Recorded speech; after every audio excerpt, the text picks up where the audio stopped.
G'day Silky Squad, my name's Marcus and welcome to the Silky channel. It's been too long since our last tips and tricks video, so today I'm going to be putting that right. Here are 100 of the very best and latest tips, tricks, strategies and tactics you can use to dominate Star Wars Battlefront 2, regardless of whether you're a complete beginner or a sweaty veteran. This video may have some beginner tips, but it'll also have a ton of advanced stuff that a lot of pros won't even know about. Oh, and speaking of pros, I'm excited to be joined by Sammy from the Sammy Void channel. Thanks Marcus, I am definitely very glad to be here. There have been so many updates, tweaks and patches since launch, so we've got a lot to cover, and I think it's time we get right into this list. If you use Luke's Force Push while jumping, he will magically gain more height. Use this at the right time to scale high obstacles and travel further with majestic bounds that make even the best kangaroo jealous. Another tip involving the blessed combat roll. When dropping down to surprise your foes, instead of just walking off the edge like a complete pleb, activate your combat roll and you'll fall a lot faster. And once you hit the ground, proceed to greet your opponents in a civilized manner. Hello there.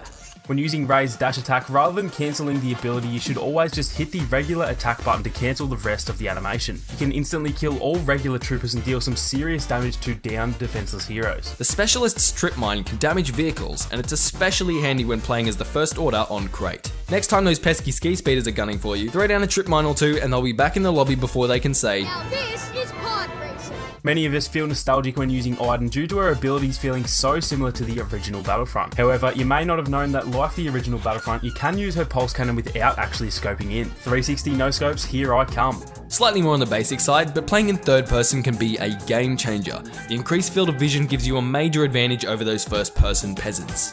Similar to the sniper glare, the ARC Trooper's Power Blast ability also gives off a little glowing light. When you see this off in the distance, find cover immediately because its auto lock-on makes it very difficult to avoid. If you've played Battlefront 2 for more than 30 seconds, you've probably overheated your blaster at least once. Don't forget to play the overheat minigame. Press reload over the blue bar for an instant cooldown or over the gold bar for an improved cooling flush. It's useful to intentionally activate an improved cooling flush when tackling heroes or objectives. Cancelling your claw rush while on top of an enemy will one-hit kill normal troopers and do extra damage to heroes, not to mention sending them flying into the nearest hard object. The combat roll has been drastically improved since the original Battlefront games and it has some useful gravity-defying tendencies. Combat roll up steep inclines or edges to dramatically increase your movement speed. Obi-Wan's Mind Trick ability dominates against enemy blaster users. It completely incapacitates most blaster heroes, so whenever you have the choice between fooling a Sith Lord or a bounty hunter, always go for the bounty hunter. When in a close quarters fight, don't aim down your sights. The hipfire in Battlefront 2 is quite good, and on top of the half-second ADS animation, scoping will just slow down your movement. Not only does Finn's undercover ability hide players from the opponent's minimap, but it also increases the movement speed as well, so make sure to use it in tight situations for a faster run to safety. Having an awareness of your surroundings is never a bad thing, and knowing where your enemies are is always a very good thing. When it comes to situational awareness, the minimap is your friend, so check up on it regularly. It'll also inform you when there are pesky heroes in your vicinity, which will save your life more than once. Stun abilities are some of the most powerful in the game, and they can easily turn the tide of a fight if used correctly. When you do successfully stun someone, always aim for headshots because your opponents will be unable to move for a very short period of time. Vehicles have weak spots. When destroying a vehicle, always aim for its weak spot to deal maximum damage. Try to remember this. When shooting an AAT tank, hit them in the back doors. LIUVs and X-34 Landspeeders in their engines. AT-ATs and AT-ATs in their cylindrical underbellies. MTT tanks in their front-facing side cannons, and AT-STs behind the cockpit. Or, as I like to say, the back of its head. Want to hear a shockingly effective tactic? The Senate's Lightning can actually go through enemy squad shields. See what I did there? Alright, I'll just show myself the way out, Marcus. When going in for a kill using a lightsaber wielding hero or villain, dash forwards or backwards just as your saber makes contact. This will deal the same amount of damage but will cancel out the swing animation and save you a little time. And as we all know, a little time can mean the difference between life or death on the battlefront. Don't be put off by their seemingly simple blasters. Aerials are great at taking out AATs and AT-STs. The Chosen One's abilities are currently second to none, but did you know that he can take out those pesky speeders using his Retribution ability? The dark side of the Force is a pathway to many abilities some consider to be unnatural. Here's a tip for all of those poor souls who use Captain Phasma. You can actually one-hit kill an enemy if you do manage to land all 3 of your staff strikes. Not so poor after all. Choose your class according to each map. Many players have singular classes and they just stick with it through thick and thin, but being able to play as different classes will ensure you're always able to make the most of your situation, no matter what the map or the phase. Always keep an eye on the horizon for sniper glare. These pretty little lights signify that a sniper is actually attempting to line up your head with their crosshair. The acid launcher is often overlooked, but when playing objective-based game modes, it's really useful. You can easily bag yourself a few extra points due to all the assists you'll receive, and sometimes you might even get a kill.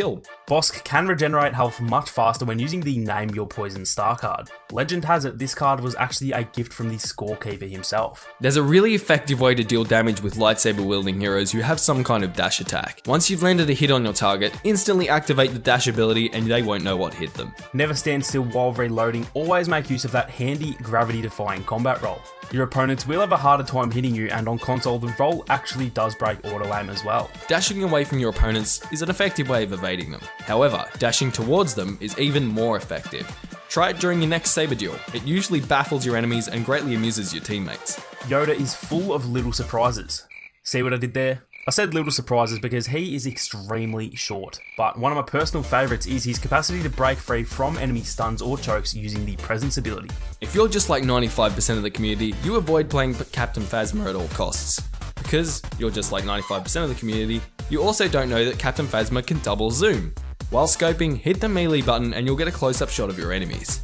With the new lightsaber combat rework, a hero who's blocking will always defeat a hero who is swing spamming. As players across the community begin to realise this, we'll see an increase in defensive gameplay, something that you can actually use to your advantage. If you fake an attack and then quickly dash behind your opponent, it is an easy way to land some very quick damage.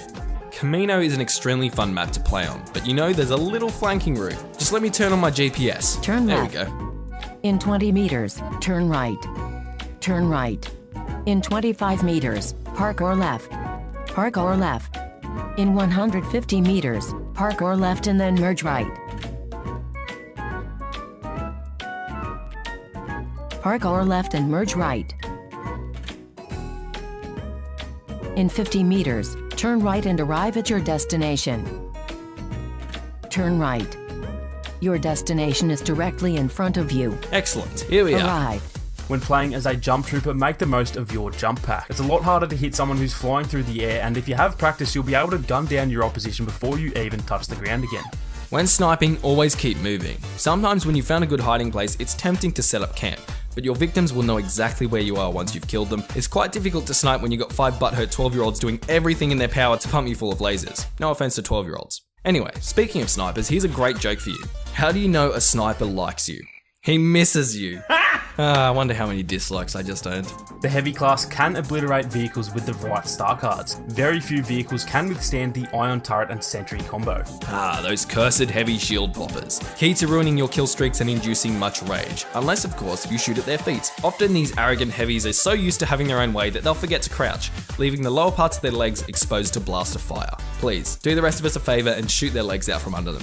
To get battle points fast, try and actually stack your games. Instead of saving up all your points for a hero, purchase a vehicle early on. Although this might leave you a little behind at first, in the right situation you will be able to gain battle points at a greatly increased rate. If you're a console player, try changing your soldier buttons to the alternate mode. The main change is the combat roll. With the soldier buttons on alternate, you'll be able to roll without taking your thumb off the thumbstick. Takes a bit of getting used to, but for some people, it's definitely worth it. Some maps do actually have turrets placed around them in strategic locations. Take advantage of them to give your enemies a nasty surprise. Almost all force abilities can be dodged with a well-timed roll. Next time the Chosen One comes after you with heroic might, try a well-timed roll and give him a little surprise. Cooling your weapon down manually is always faster than letting your blaster overheat, so although sometimes there is no other option, always try to reload it before that bar does fill up. Activate the Chewbacca's ground slam in midair and you'll instantly send your foes flying. Given that Chewbacca's health star card revolves around his ground slam ability, using this instant activation method is a great way for regenerating health.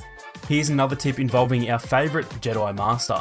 When you're playing against a Bossk, you're actually able to block his mines. That'll teach that Trando for leaving those pesky mines all over the place. Despite only having a whole 3 hours of training, Rey can easily dominate the best of Sith Lords. One of her abilities is her mind trick, and when using it, be sure to dash behind your bamboozled enemies before going in for the kill. The mind trick drastically lowers your opponent's sensitivity and makes it almost impossible for them to fight back. When making any turns in the Starfighter, always look to use your rear view feature to position yourself by using either the left or right D-pad.